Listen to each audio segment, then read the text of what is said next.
shouldn't be. So it's really interesting that sexual health is more than just infections. It's about how you feel about sex and also your attitudes towards sex and ensuring you're having enjoyable sex. Yes, it's good sex. Yeah. Okay, any more questions? Oh, question.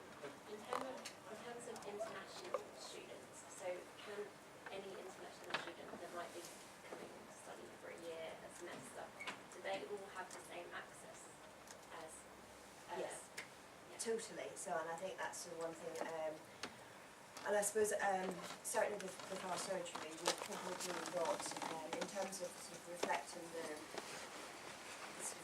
cultural background and history of the students that are attending here. We've got many international students, our clients, if you like to call them that. So yes, they can.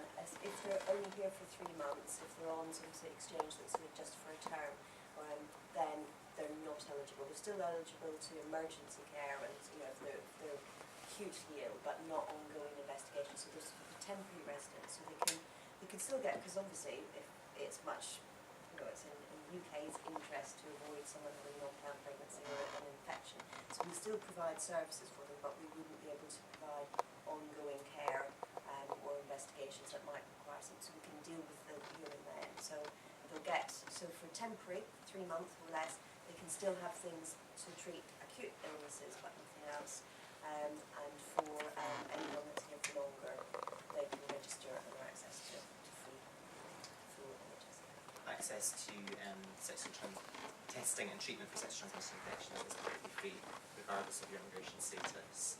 Apart from HIV testing and counselling is free, but however ongoing treatment, so if someone was discovered to be HIV positive, depending on their immigration eligibility, it will depend on whether or not they have access to ongoing care and management in terms of HIV. And also contraception is entirely free within the UK, and again that's for everybody.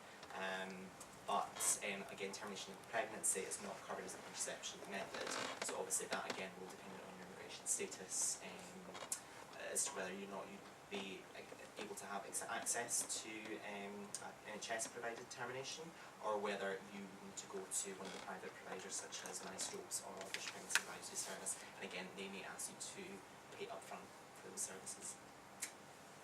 Okay, one more at the back. Siobhan?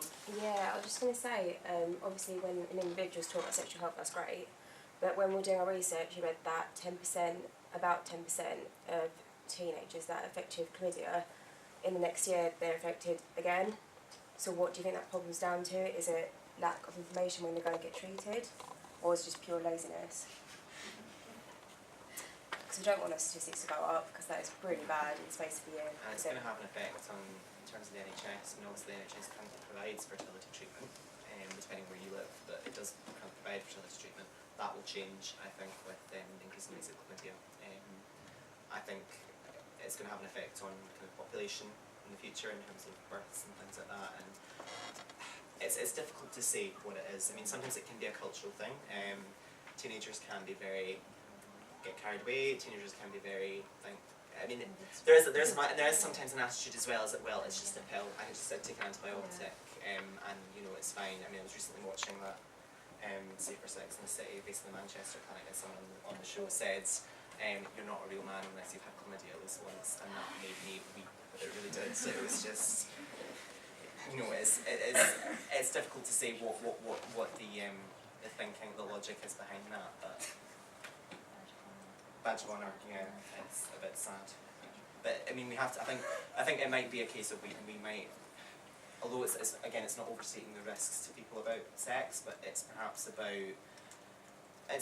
looking at the other aspects as well. I mean, again, it's not just about infections, it's about self-esteem, and it's about psychological issues as related to sex. And you probably find that a lot of these young people may very well not have very good self-esteem. They might not think an awful lot of themselves, and that might be what's putting them at risk. So sometimes, and there is a lot in terms of targeting high-risk young people, in terms of not just who are at risk of sexually transmitted infections. There's a lot more work being developed, not just about educating them about sexual health, but also about improving their self-esteem and about improving their self-worth. An embarrassment of buying condoms. Yeah. Or coming into a clinic and just asking for condoms. If they don't want advice, they might just want a condom. They're even embarrassed to come up to reception and ask, where do I get condoms? So yeah, that's probably why as well. So they'd rather just do it without a condom. Yeah, and I think the thing about sort of self-esteem, and that's sort of come back to that's the thing about consent and making the right choices, and I think it really, that's a sort of another aspect of sort of the education side. It's about assertiveness and about the ability to be able to say what you want, what you don't want to do, and I think there is a lot of reoccurrences of chlamydia, one because it's common and it's asymptomatic, but it also shows that when someone's come and been treated, that message of they've already had the infection, they've had the antibiotics, they've been taught not to have sex, and we've given all of that advice, somehow that still isn't getting through, and yeah. Okay. Well, thank you to all four of you, Helen, Andrew, Lucy and Lorraine. Thanks for coming and speaking. Everyone like to give a round of applause.